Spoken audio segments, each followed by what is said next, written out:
kandagira barimo basesekara hano kuri Stade Amahoro bava mu modoka zabo n'amafiyeri menshi cyane bitegura guhura n'ikipe ya Azamu mu minota mikeya iri imbere mu kanya turabona rwose mu kibuga amakipe yombi yesurana. Aba basore baraza kugira icyo bashobora cyangwa ikipe ya Azamu irabavunira umuheto kuri uyu munsi mwirangiza ry'inkera y'abahizi ku munsi wa nyuma.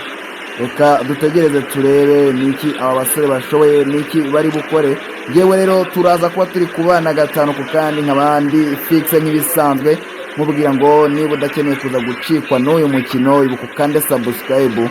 Ushobora kubonye nanone aya mashusho uyu mukino warangiye nabwo ntacyo bitwaye ukanze subscribe kugira ngo tuzabashe no kubana mu mukino uzakurikira.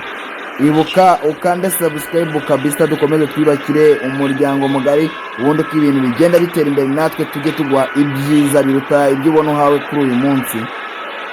Mubwira yuko ni mukanya ku isaha y'isa 12 mukanya ku isaha y'isa 12 turaza kuba tureba hagati y'ikipe ya APRFC ndetse n'ikipe ya Azamu. Niyo kipe iraza kuhanyura.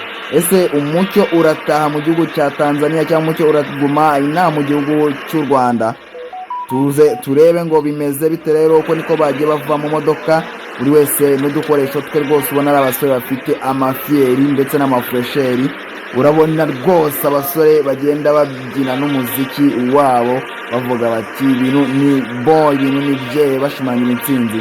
Ngira ngo nibarebye amashusho Jibril Watara kabisa ufite discipline idasanzwe niwe wenyine ubashije kunyura hano asuhuje ni ibintu byiza. Ibuka rero ukande subscribe